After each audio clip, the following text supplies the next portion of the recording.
ఇప్పుడు వాళ్ళకు ఉన్న ప్రాజెక్టు ఏదైతే వాళ్ళు ప్రతిపాదిస్తున్నారో ఇది Godavari waters dispute tribunal award 1980కి వ్యతిరేకం. ఎందుకు వ్యతిరేకం అంటే ఈ గోదావరి వాటర్స్ ఎట్లా షేరింగ్ చేసిందంటే 75% డిపెండబిలిటీ అని చేసి అప్పుడు రాష్ట్రాలకు పంచేసి ఆ రాష్ట్రాలకు పంచినప్పుడు ఆంధ్రప్రదేశ్ కి 1400 అంటే కంబైన్డ్ ఆంధ్రప్రదేశ్ 1486 టీఎంసీలు ఇచ్చింది. ఆ 1486 టీఎంసీల్లో 968 తెలంగాణకి 518 టీఎంసీలు ఆంధ్రాకి ఇవ్వడం జరిగింది. ఇప్పుడు ఈ వాటాల విషయంలో కూడా మీరు ఏ విధంగా దీంట్లో మార్పు చేయడానికి వీలు లేదు. మీరు చెప్తున్న ఈ project Polavaram Banakacherla project Godavari waters dispute tribunal అవార్డుకి ఇది వ్యతిరేకం అని చెప్పి కూడా మేము స్పష్టంగా కేంద్ర ప్రభుత్వంలో కూడా అన్ని స్థాయిలో చెప్పడం జరిగింది.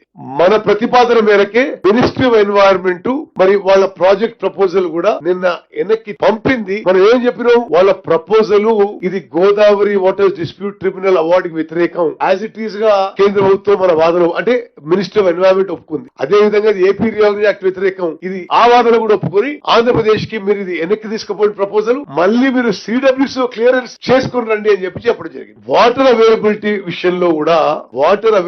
విషయంలో కూడా మరి ఈ ప్రీ ఫీజిబిలిటీ రిపోర్ట్ లో తెలంగాణ ప్రభుత్వంగా తెలంగాణ ప్రజల పక్షాన మనం సీరియస్ అబ్జెక్షన్ రేజ్ చేసినాం.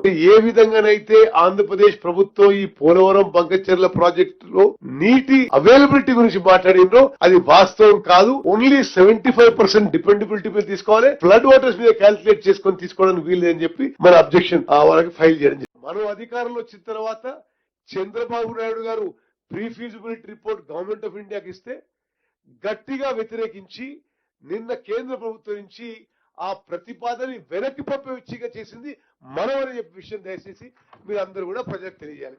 ఇప్పుడు భూతంగా ఆ పక్క రాష్ట్రంలోనే ముఖ్యమంత్రిని ఈ రాష్ట్రంలో ఉన్న ప్రభుత్వాన్ని ఒక భూతంగా చిత్రీకరించాలని కుట్రలు ఈరోజు క్షుద్ర పూజలు చేసినట్టుగా ఆయన ఫామ్ హౌస్లో కూర్చొని ఒక ఆలోచన చేస్తున్నాడు.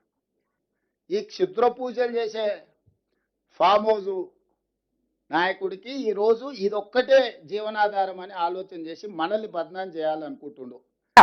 బెల్ సింబల్ ని క్లిక్ చేయండి, సబ్స్క్రైబ్ చేయడం మర్చిపోకండి.